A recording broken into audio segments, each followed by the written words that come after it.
दोस्तों आज हम आरवीएनएल यानी रेल विकास निगम लिमिटेड कंपनी के बारे में बात करने वाले हैं, जो कि रेलवे का नंबर 1 पीएसयू स्टॉक्स है। इस कंपनी से ज़बरदस्त अपडेट्स निकल कर आ रही हैं। इन अपडेट्स को देखेंगे और साथ में ही हम इसे फाइनेंशियल और फंडामेंटली देखेंगे क्या ये कंपनी इस समय बेस्ट है फॉर इन्वेस्टमेंट के लिए। तो आइए वीडियो को स्टार्ट करते हैं। दोस्तों आरवीएनएल लिमिटेड कंपनी का शेयर प्राइस अभी 321 रुपये 20 पैसे चल रहा है। आज के दिन इस कंपनी में हमें 1.77% की गिरावट देखने को मिली है।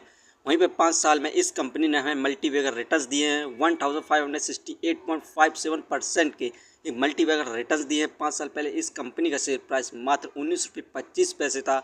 वहीं हाईएस्ट 750 गया था। उसके बाद लगातार शेयर में गिरावट देखने को मिल रही है, लेकिन अब इस समय ये कंपनी अपने सपोर्टिंग रेजिस्टेंस पर आ चुका है। तो इस समय बेस्ट टाइम है फॉर इन्वेस्टमेंट के लिए।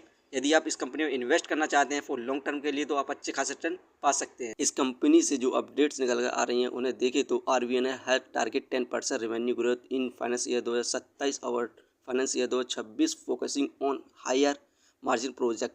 यहाँ पर कंपनी के द्वारा कहा जा रहा है कि फाइनेंस ईयर 2027 तक वो 10% रेवेन्यू को ग्रोथ करेंगी, क्योंकि फाइनेंस ईयर 2026 में मेन इनका काम प्रोजेक्ट पड़ता है। तो इसी वजह से इस कंपनी को 2 महीने के अंदर 4 से अधिक प्रोजेक्ट मिल चुके हैं और रेवेन्यू इनका 21 से 22 हज़ार करोड़ था। इस कंपनी को जो प्रोजेक्ट मिले हैं उन्हें देखें तो आरवीएनएल को प्रोजेक्ट मिला है 165 करोड़ का नॉर्थ ईस्टर्न रेलवे से, और साथ में ही उन्हें सेकंड प्रोजेक्ट मिला है 144 करोड़ का साउथ सेंट्रल रेलवे से। इन्हें इसमें ब्रिज कंस्ट्रक्शन करनी है। यहाँ पर इससे पहले भी इस कंपनी को 2 प्रोजेक्ट मिल चुके हैं और यहाँ पर 4 से अधिक प्रोजेक्ट मिल चुके हैं 1 और 2 महीने के अंदर ही। इसी वजह से इस कंपनी में आगे हमें और ज़्यादा तेज़ी देखने को मिलेगी और इस कंपनी पे काम की कमी नहीं है। ये कंपनी बेस्ट है फॉर लॉन्ग टर्म इन्वेस्टमेंट के लिए। अगर इस कंपनी में आपने स्पाई कर रखा है तो इसे होल्ड कर रखें, क्योंकि ये कंपनी इस समय अपने सपोर्टिंग रेजिस्टेंस पर चल रही है। इसी वजह से इस कंपनी में दोबारा तेज़ी आने की पूरी संभावना है।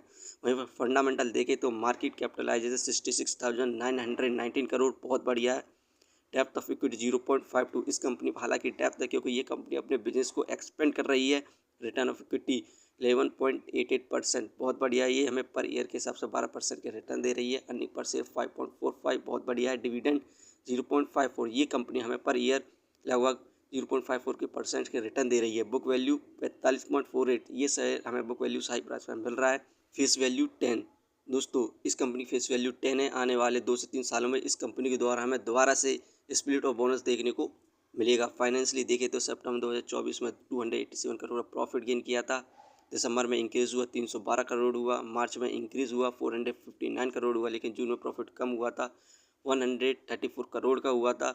उसके बाद अभी सितंबर में जो क्वार्टर की रिजल्ट आई उसमें दमदार परफॉर्मेंस की और प्रॉफिट को इंक्रीज़ किया 231 करोड़ का। क्वार्टरली बेसिस पर भी इस कंपनी का प्रॉफिट इंक्रीज़ हो रहा है। इस कंपनी फंडामेंटली और फाइनेंशियल बहुत बढ़िया है और 2 महीने से अधिक 4 प्रोजेक्ट मिल चुके हैं।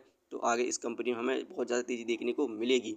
तो आप इस कंपनी को लॉन्ग टर्म के लिए कंसीडर कर सकते हैं। दोस्तों ये वीडियो सिर्फ एजुकेशन पर्पस के लिए थी। यदि आपको कंपनी के बारे में जानकारी अच्छी लगी हो तो हमारे चैनल को सब्सक्राइब करें, जिसका नाम है स्टॉक एनालिसिस।